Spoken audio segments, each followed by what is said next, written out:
ॐ नमो नारायणाय।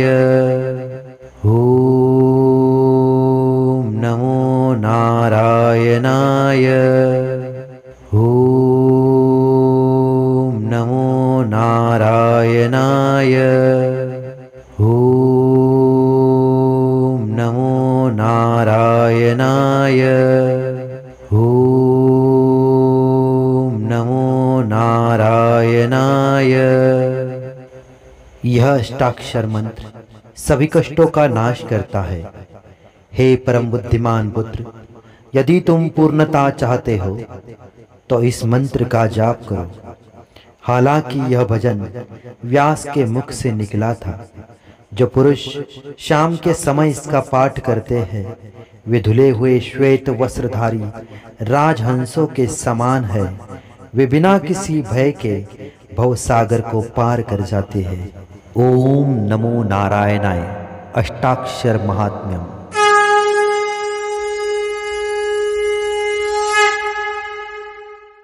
श्री शुक उवाच किं जपन्मुच्यते तात सततं विष्णु तत्परः संसार दुःखात् सर्वेषां हिताय वद मे पितः। व्यास उवाच अष्टाक्षरं प्रवक्ष्यामि मंत्राणां मंत्रमुत्तमं यं जपन्मुच्यते मर्त्यो जन्म संसार बंधनात्। हृत्पुण्डरीकमध्यस्थं शङ्खचक्र गदाधरम् एकाग्रमनसा ध्यात्वा विष्णुं कुर्याञ्जपं द्विजः। एकान्ते निर्जनस्थाने विष्णवग्रे वा जलान्तिके जपेत् अष्टाक्षरं मन्त्रं चित्ते विष्णुं निधाय वै। अष्टाक्षरस्य मन्त्रस्य ऋषिर्नारायणः स्वयं छन्दश्च दैवी गायत्री परमात्मा च देवता। शुक्लवर्णं च ओंकारं नकारं रक्तमुच्यते मोकारं वर्णतः कृष्णं नाकारं रक्तमुच्यते राकारं कुङ्कुमाभं तु यकारं पीतमुच्यते नाकारमञ्जनाभं तु यकारं बहुवर्णकम्। ओम नमो नारायणायेति मंत्र सर्वार्थ साधकः भक्तानां जपतां तात स्वर्ग मोक्ष फलप्रदः। वेदानां प्रणवेनैष सिद्धो मंत्रः सनातनः। सर्वपापहरः श्रीमान् सर्वमन्त्रेषु चोत्तमः। एनमष्टाक्षरं मन्त्रं जपन्नारायणं स्मरेत् सन्ध्यावसाने सततं सर्वपापप्रमुच्यते। एष एव परो मन्त्र एष एव परं तपः एष एव परो मोक्ष एष स्वर्ग उदाहृतः। सर्ववेदरहस्येभ्यः सार एष समुद्धृतः। विष्णुना वैष्णवानां हि हिताय मनुजां पुरा। एवं ज्ञात्वा ततो विप्रो यष्टाक्षरमिमं स्मरेत्। ज्ञात्वा शुचिषु चोदेशे जपेत् पापविशुद्धये। जपेदाने च होमे च गमने ध्यानपर्वसु। जपेन्नारायणं मन्त्रं कर्म पूर्वे परे तथा। जपेत् सहस्रं नियुक्तं शुचिर्भूत्वा समाहितः।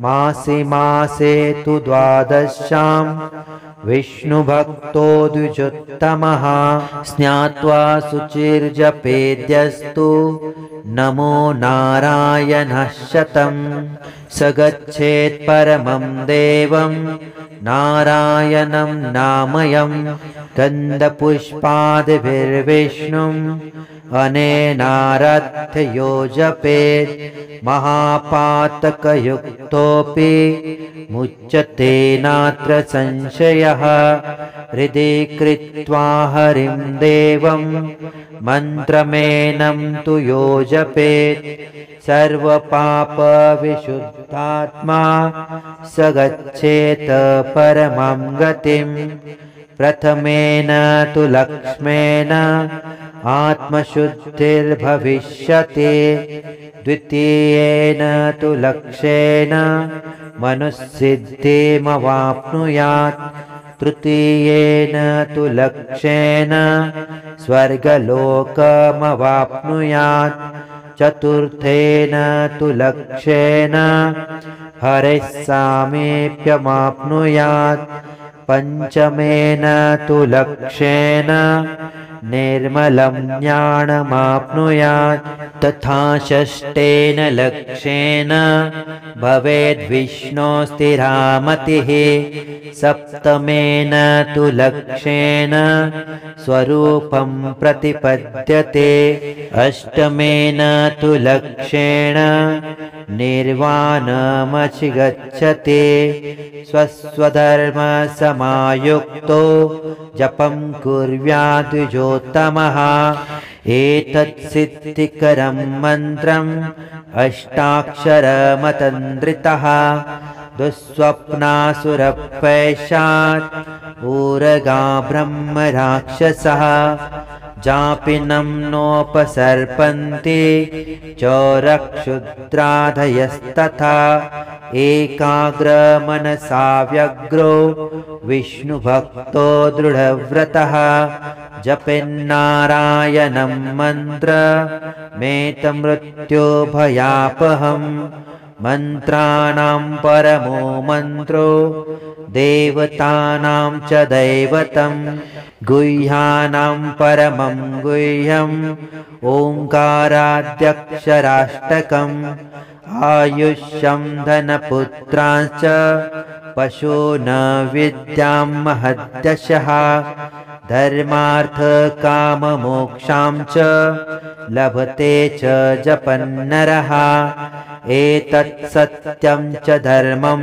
च वेदश्रुते निदर्शनात् एतत् सिद्धिकरं नॄणां मन्त्ररूपं न संशयः ऋषिया पितरो देवः सिद्धास्त्वसुरराक्षसः एतदेव परं जप्त्वा परां सिद्धिमितो गतः ज्ञात्वा यस्त्वात्मनः कालं शास्त्रान्तरविधानतः अन्तकाले जपेन्नेति तद्विष्णो परमं पदं नारायणाय नमः इत्ययमेव सत्यं संसारघोरविषयसंहरणाय मन्त्रः शृण्वन्तु भव्यमतयो मुदितास्त्वरागा उच्चैस्तरामुपदिशाम्य अमूर्ध्वबाहुः भूत्वोर्ध्वबाहुरद्याहं सत्यपूर्वं ब्रवीम्यहम् हे पुत्र शिष्या शृणुत न मन्त्रोऽष्टाक्षरात् परः सत्यं सत्यं पुनः सत्यं मूतक्षिप्य भुजमुच्यते वेदाश्चांस्र परं नास्ति न देवः केशवात् परः आलोच्य सर्वशास्त्राणि विचार्य च पुनः पुनः इदमेकं सुनिष्पन्नं ध्येयो नारायणः सदा इत्येतत् सकलं प्रोक्तं शिष्याणां तव पुण्यदम् कथाश्च विविधा प्रोक्ता मया भज जनार्दनम् अष्टाक्षरमिमं मन्त्रं सर्वदुःखविनाशनं जपपुत्र महाबुद्धे यदि सिद्धिमभीप्ससे। इदं स्तवं व्यासमुखात्तो निःस्पृतं सन्ध्यात्रये ये पुरुषाः पठन्ति ते धौतपाण्डुरपटा इव राजहंसा संसारसागरमपेतभयास्तरन्ते। इति श्री नरसिंह पुराणे अष्टाक्षर महात्म्यं नाम 17मोऽध्यायः।